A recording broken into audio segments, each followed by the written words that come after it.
Hello, KFC SuperCoaches. The teams are in for round 3. There are a number of shocks in there, none more so than Brandon Smith being named despite a back injury. Now, he is the most sold player. Do you think Wilson Smith, who will remain the most sold player after this news today? I think given the sort of number of injuries we have this week, that a lot of people will be reversing their trades. But for me, I think he's still a sell. Just with so many injuries and the fact that he's playing actually probably makes him more of a sell for me because his BE, I think it's 90. So given what we've seen this year from him so far, like he's not going to be scoring 90 points. So he's going to start hemorrhaging cash. And for me, I think I'm really into Reid Marnie now that he's back playing 80 minutes again. So I think I'm still going to go Smith to Marnie this week. Yeah, I tend to agree with you. I think he is a sell, but the guy I'm looking at is not Reid Marnie. It's Wade Egan, who's the most purchased player this week, set for a price rise of about 100k. I know that his stats are being completely inflated by attacking stats. I know his minutes are only around, here he is scoring a try on the weekend. I know his minutes are only around that 60 mark. I know he's never been a SuperCoach gun, but he's just a quick cash grab and then get him up to someone else. I still think he's a decent purchase. And as you say, Brandon Smith will likely go down. Yeah, I think I do like it, but like you said, the minutes aren't really there and his scores have been inflated.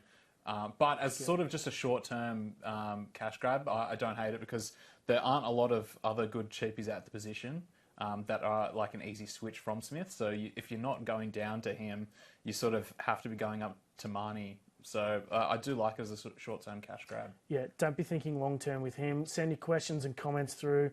There's already so many coming through. TikTok, tracksuit boy, let's get the party started. I will point out that even though the Facebook Live technically starts at 20 past, we always hit the buzzer right on half past. So we're actually 100% on time. We got, hey, Sangster's got his HIA assessment going on. Fair enough. I probably wouldn't even pass a HIA right now, to be honest. We got any questions here? Please be patient. They are always late. Trying to get Sangster into that tracksuit again. Do we have an actual question? Send through some actual questions, guys. We're going to get through the winners from the teams right now. Look, Brandon Smith, number one. I think we've spoken about him enough. Jacob Preston. I feel like this guy should be the number one purchase this week. He's not well owned. He's only at 16%. He is starting in the back row, played close to 80 minutes on the weekend, 76 minutes.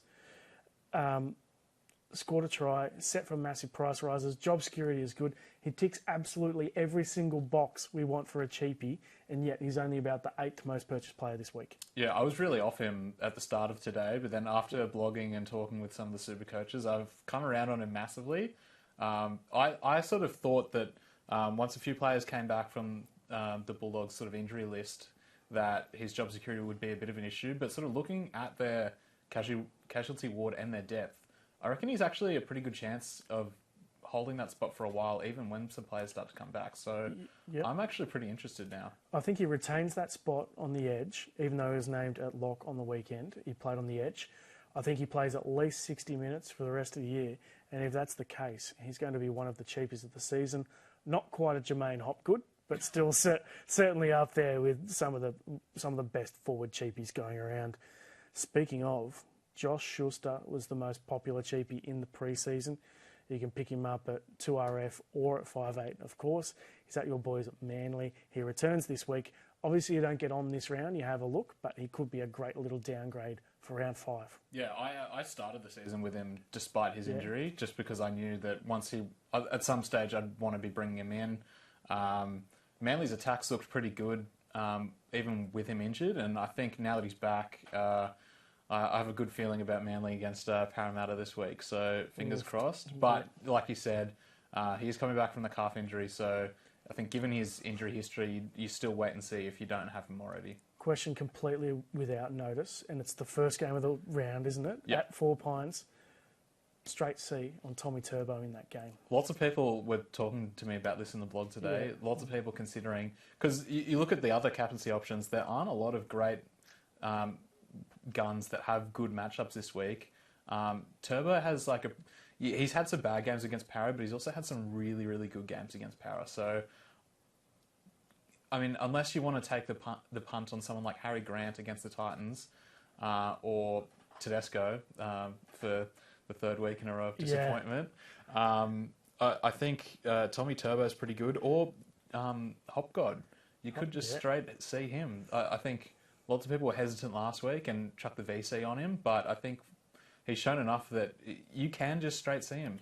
Yeah, well, look, I think that the VC loophole is basically unusable at this point of the year. Most people have full 25s, so you can't even really use it. So for me, you just got to go straight C on someone, even if they're playing early. So straight C on Turbo this week for me, given his great record at 4 Points Park, aka Brookvale Oval. Moving on to Olafiana Khan-Pereira. Great to see that he has retained his spot at the Titans, even with Brian Kelly back. That was the big question over the preseason. Would he retain his spot when Kelly returns at centre? And thankfully he has, and Jojo Fafita is the man who drops out. I know AKP hasn't exactly set the world on fire. Got a try on the weekend and only got 30-odd points. But it's still good news for SuperCoach. Yeah, I'm a fan, and I know a lot of people are selling him, but I'm definitely holding him this week. Like you said, looks really, really good in the preseason, and then round 1 and 2 hasn't really done so well. But we sort of knew that he wasn't going to be this base machine centre wing, that he was going to be try-dependent, and the Titans have really struggled the first 2 weeks. But I actually have a pretty good feeling about them against Storm this week, purely because of all the injuries that Storm have. Luckily, Storm have a few players coming back, so I think I'd still be tipping Melbourne, but I have a decent feeling about him this week. It's good to see we've got some actual questions coming through on Facebook Live. Send them through, guys, and we'll try to get to them. Troy is asking, is Tricky Trindle worth a look? I've got Burton. Look, the thing with Trindle, that's Braden Trindle, by the way, is that Nico Hines came out today and said that he's due back next week. So you're probably going to get one massive price rise, maybe even two, because Trindle probably goes back to the bench for that next round. And then it gets tough from there. You've got the bye thrown in there as well. I think you're going to make some money out of it, but it's really only a short-term cash grab. And I think it is a bit of a trap. I think Burton is a sell, but I wouldn't be selling him to Trindle. Like you said, he's going to have one, maybe two price rises, and then he just becomes an AE nightmare because he'll probably get that bench spot, especially with Wade Graham suspended for 4 weeks. So, yeah. Look, I'm just not a fan. If you're completely loose with your trades and you just want to burn and make any sort of cash at the start of the year, then I don't mind it. If you're playing a long game, you don't go for him, I don't think. Moving on to Shan is saying Oath, straight C on Turbo. Is it worth getting Koraz? And look, we'll get to him in a sec. Let's just talk about him now. Is it worth getting Koraz? 13 tackle busts on the weekend, 140-odd points. We knew that he was a Supercoach style of player last year with all the tackle busts. Look at his try. He had no right to score that try. How did he even get over there? There wasn't even much on. There was barely even an overlap. And he somehow got over it. It just seems so impossible to tackle. He's got an offload, Supercoach-friendly game. I can see why people are getting on it at that price. But still, I think there are more pressing issues this week. Yeah, I think just given all the injuries that everyone has, that it's a bit of a luxury trade. But lots of people who I was talking to in the blog today, the only way they can get Koraz is by selling a gun. So I know a lot of people are selling people like Nathan Cleary to free up the cash to do a bunch of positional swaps to get him in. And I think that's just a bit too much.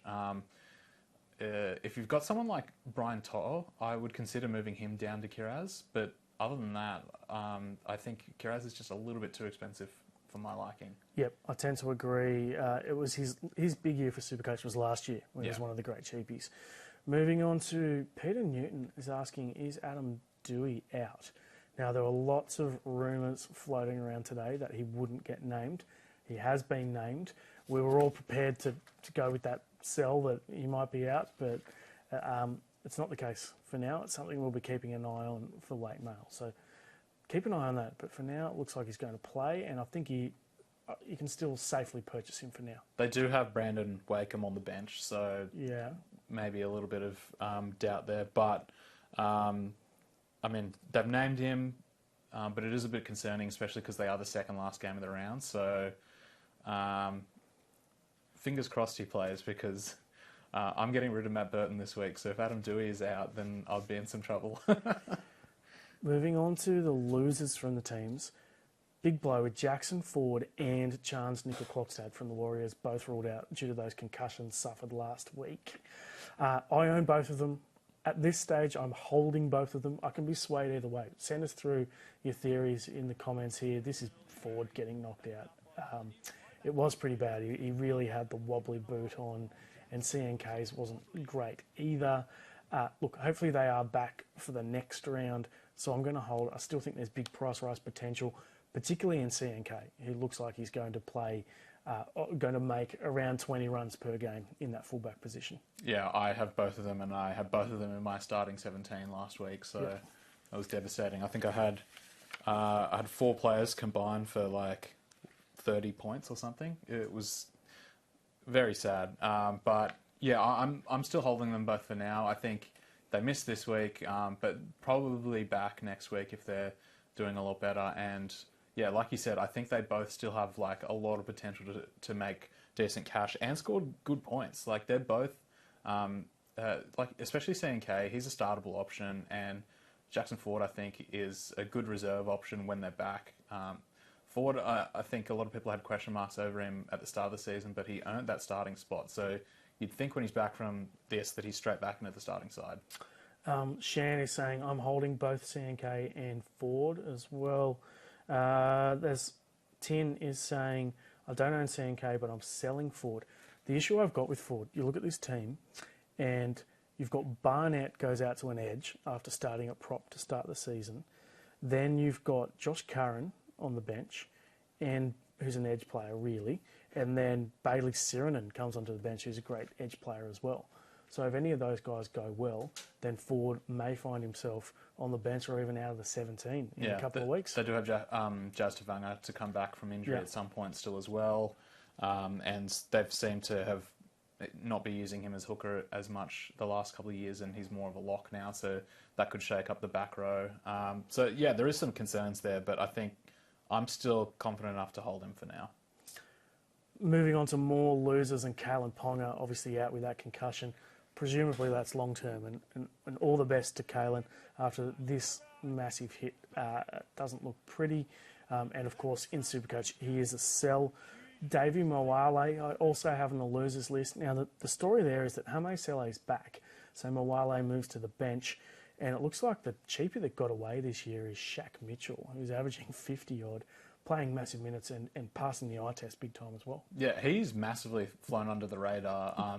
I hadn't even considered him until someone mentioned him to me last week, and then I actually had a better look at his stats, and I was like, wow, how is nobody talking about this? But like you said, with Hame Sele coming back, I can see his minutes going down a little bit, so he could have been a great cheapie, but I think I'd be avoiding for now. Yeah, if you got on early, well done. But now with these players coming back, it looks a bit tough for Shaq. Moving on to the buy list, Wade Egan and Harry Grant at the top there. They are extremely popular. Hamiso Tabuai-Fidow is a guy who's just...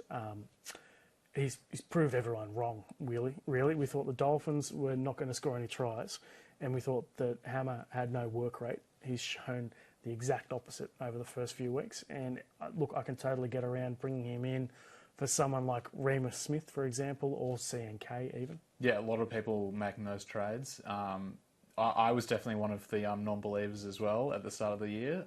But yeah, not only has he been playing really well, but I think he's become like a central part of the Dolphins' attack. And one of the big reasons why they've been doing so well in the last few weeks is the fact that he has really picked up his game and it has looked really, really impressive. So, yeah, I think he's a near must-have.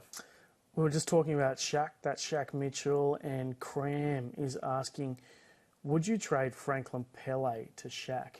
I think I would. I reckon that's a decent trade. Pele's not getting the minutes, even with so many injuries to middle forwards at the Bulldogs. Yeah, Pele's situation, while it looked promising at the start of the season, given all their injuries, I think... it's just not working out for super coaches. So I think I would consider that as well. There's not a ton of good front row cheapie options, so moving on from Pele now might be the way to go. We're getting asked, what colour is Wilson's shirt? It's pink. Salmon? I don't know. question. I don't know the different variations of pink. It's pink. It's just pink. It's like Richie Beno with the cream, the bone, the off-white, the ivory, of or the beige. It's not salmon, pink. Just pink. I don't know my colours that well. We'll move on to the holds. James Tedesco. I don't see how you can sell Teddy. He's averaged 78, 84, 95, 87 and 78 over the last 5 years. You got on for a reason. Don't go selling just because he hasn't gone that well. And he's still gone okay, let's face it. And if Joseph Suaalii passed him the ball on the weekend, it would look a whole lot better. He's been in good spots a lot, and it hasn't quite worked out for him. So I think something good's coming for Teddy. Yeah, the popular trade that a lot of people were talking about today was Teddy down to Reece Walsh, which to me just people saw Reece Walsh last week and saw how well he went, and they're just like, I need those points. The Broncos do have a really good run coming up for the next month or so. There's a lot of good matchups. So I don't hate the Reece Walsh move, but I wouldn't be selling Teddy to get there, especially after we've only seen one game from Reece so far.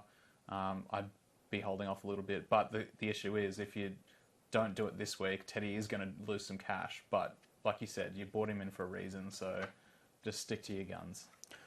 Egan Butcher is an interesting one. So a lot of people are selling.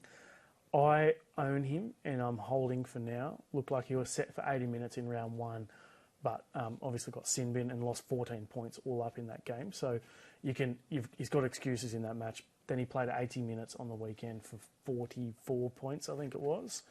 It's solid enough. I'd prefer him to be going a bit better, but for me, he's a hold. Yeah, I mean, like you said, the PPM's just not quite there, but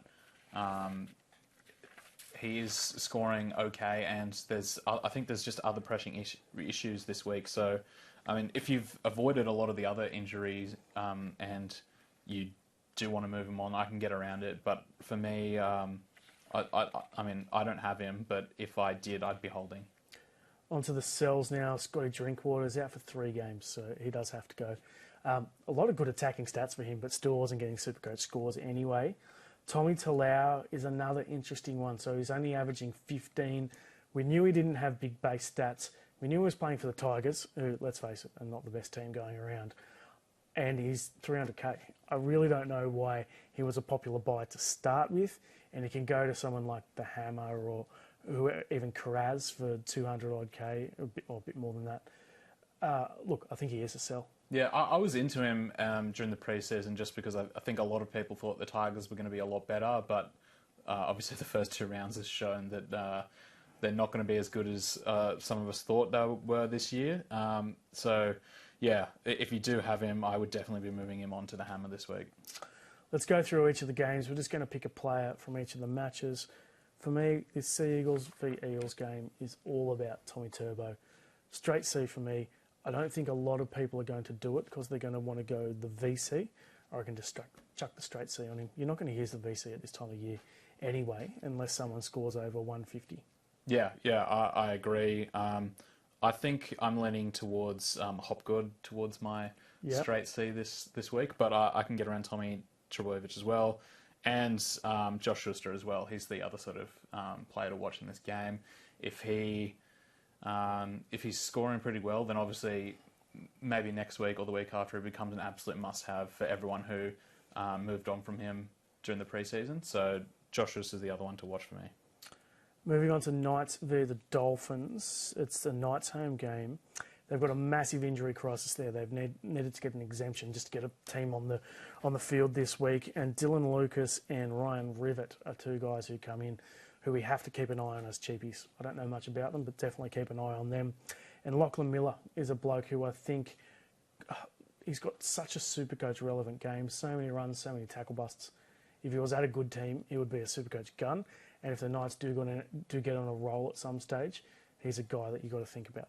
Yeah, I think at this stage, I know a lot of people are actually on him. I'd be consider selling him this week, actually. Like you said, he does have that SuperCoach friendly game, but from what we've seen the first 2 rounds, unless he's scoring a try, he's just not going to reach those really, really high scores. He seems pretty reliable for around 50 points, which is good, but for what you paid to get him in, I just don't think it's worth it, and he's going to start dropping cash. So I would actually consider selling him. Moving on to the Dolphins, obviously Hammer is really popular this week, and I do tend to agree. Jermaine Osako was the most purchased player last week.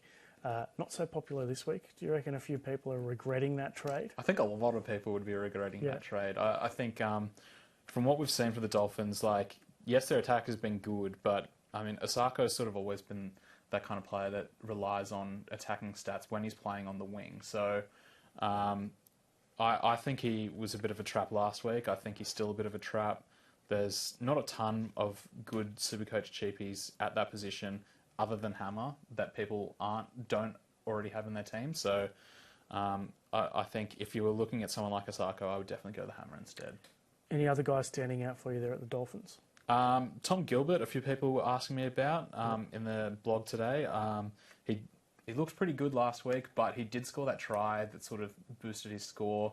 I think I have him in my team, and during the preseason, I was sort of hoping his minutes would be a lot better than what they have been. I think round one he got 46 points, and then 80 something last week. So he's got the solid base there, but a lot of people were looking at buying him this week based on his score last week, and I would just caution people to look away. No, absolutely fair enough. And a guy I've got my eye on is Mason Teague. So he is 18th man this week with Ray Stone back into that team. But he was pretty impressive on debut, and he could be a cheapie for down the track. Certainly, if one of those ageing forwards go down at the Dolphins, if Felice Kafusi gets an impact injury to his shoulder after all the big hits he's pulling off, then Mason Teague could be a really good purchase. Moving on to the Roosters v the Rabbitohs. Who's taking your eye here? Sam Walker, I think, is flying under the radar. They've got a pretty good... Well, they had a good run. It's a pretty tough matchup this weekend against the Rabbitohs. But he's a guy who got off to a bit of a flyer. Yeah, he was someone that during the preseason I took a quick look at and sort of decided I wasn't going to go down that route. But the first few weeks of... I think he's looked really, really good. The try really boosted his score last week. The try that should have gone to Tedesco. But he's not someone I would be looking at getting in now just because, they had a good few matchups early, but the Rabbitohs actually have a pretty tough run coming up. So he's not someone I'm looking at. But like we said earlier, Brandon Smith, obviously, he needs a good game this week. Otherwise... that's if he even plays. He could still be a late withdrawal. Yeah. You never really know because they do have Jake Turpin on the bench there as well. And even if he does play, he could see reduced minutes with that injury. So thankfully, they play relatively early, so it's the third game around. You still want it to be earlier than that, but that is a bit of a win. Moving on to the Rabbitohs, Latrell Mitchell is the guy who stands out for me. A bit of junk on the weekend, a bit of late action. He's one of these guys that doesn't have the big base, but he always is a threat of attacking stats. Yeah, he's not someone I'm super interested in this week, but definitely one to keep an eye on. I know a lot of people were thinking of moving Tedesco down to Latrell. Obviously an attacking weapon, but I'm just not really a fan of the matchup this week. But I suppose given all the injuries that the Roosters have, and I mean, Latrell has shown that he can go big even against big teams. So I do like Latrell, but he's not someone I'm looking at. And of course, Shaq Mitchell is the guy I've got as a bit of an under-the-radar cheapie at that club. We'll take a couple of questions. What do we got? Brendan's asking, is Alex Johnston a buy? Look, he's pretty expensive after how well he went last year, and he doesn't have the base. It's all on try scoring for him, so he's a no for me. Yeah, I think if you're bringing in a gun centre wing this week, it'd be Koraz. Yeah, they've got a tough schedule for now, but it does open up for them later on. So if Alex Johnson, there will be a period where you can get on him and hope that he can go on a massive try-scoring run. Yeah, for sure. Moving on to, what have we got here?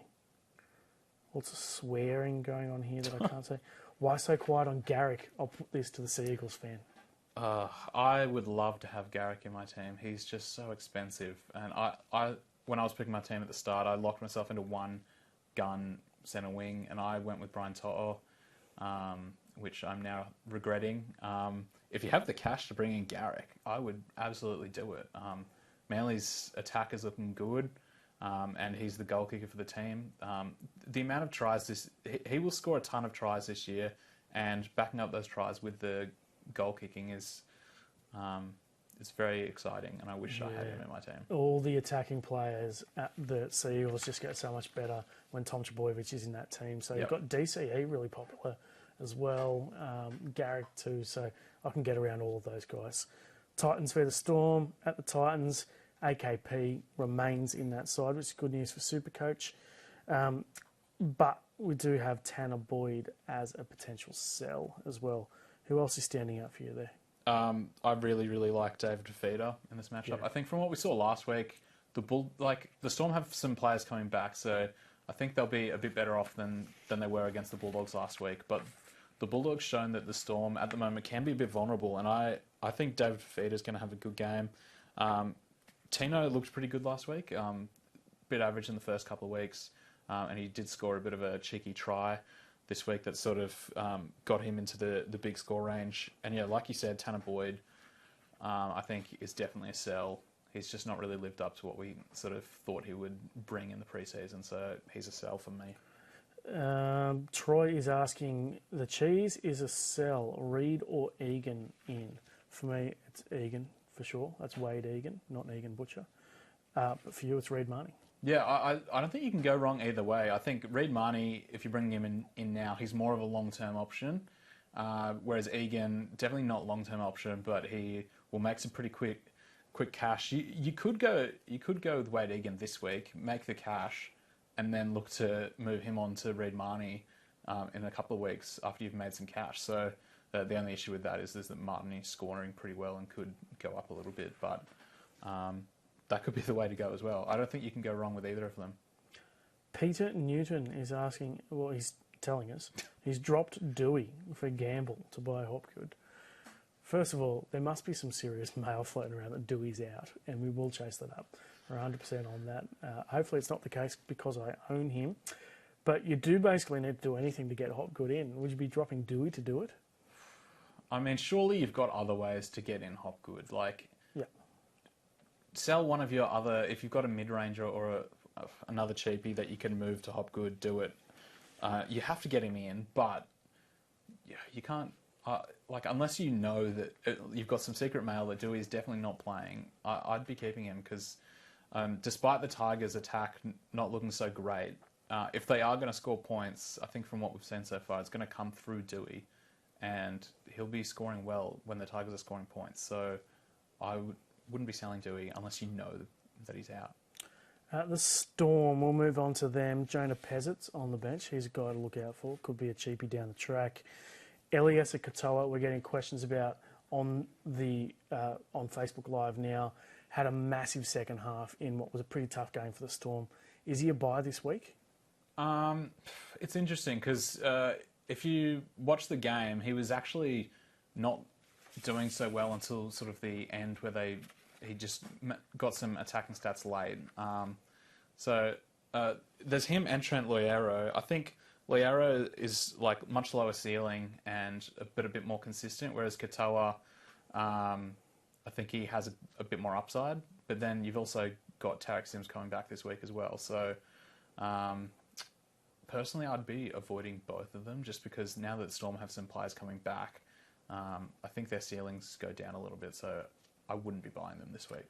At the Cowboys, they've got, with Drinkwater out, Thomas Chester comes in at fullback, so he is definitely a guy to keep an eye on as a cheapie for down the track. A few injury concerns for them. Anything else stand out for you at the Cows? Yeah, I know Val Holmes hasn't really set the world on fire in his first two games, despite some good matchups, and he's not one of the most sold at the moment, but a lot of people are selling him or considering selling him, and a lot of people I was talking to today were saying that they were sort of expecting him to be named at fullback with Drinkwater out, and I think they were excited to keep him. The Cowboys do still have some good matchups coming up, but the first few games they haven't been scoring super well, even in good matchups. So Val Holmes is definitely one to keep an eye on.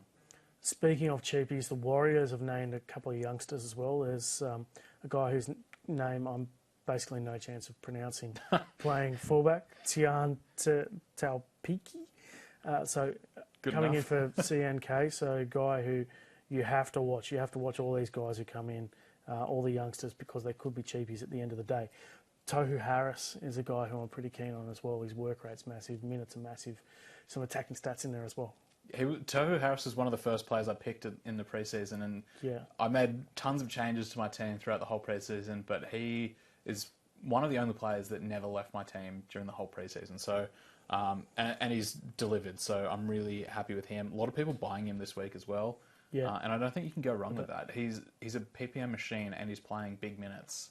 Yeah, I agree. He's probably not really high on the purchase list this week, given that his price is not going to go up massively, and there are a lot of guys who will. But in any case, with his buy schedule, you can just hold him probably for the entire season. Yeah, which is what I plan on doing. Yep. Broncos v the Dragons. At the Bronx, a lot of people are over Reece Walsh.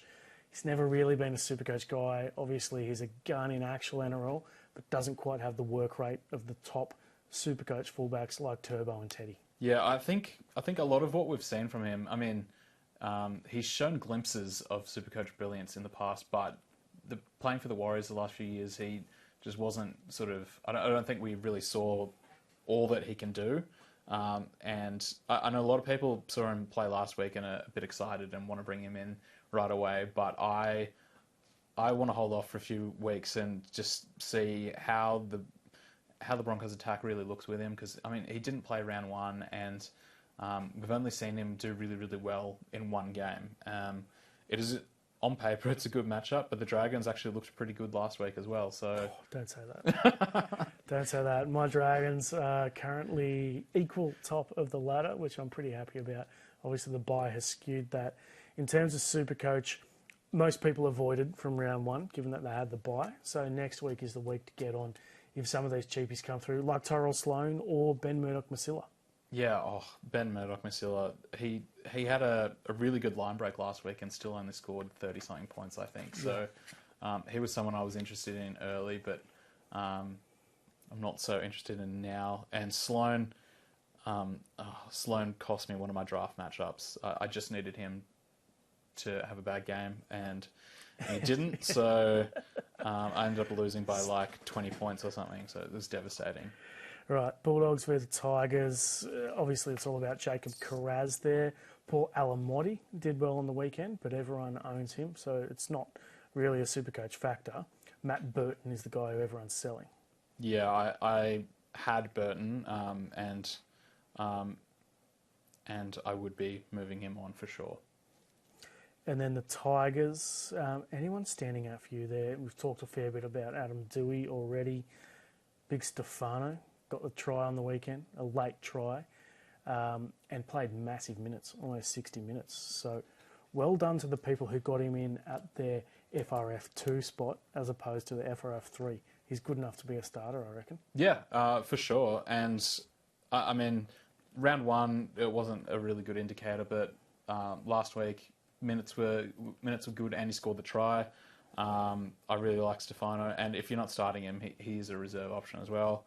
I mean, Adam Doueihi, if he doesn't play, that's going to hurt a lot of teams because of how late in the round the game is. So fingers crossed those rumours that are going around about him are just rumours, and he does actually play. But yeah, other than that, there's really no one in this team that I'm super interested in. Onto the Raiders. Anyone stand out for you there? No, the Raiders are one of the... Even Joe Tapine, like his minutes are a bit down at the moment, so Raiders...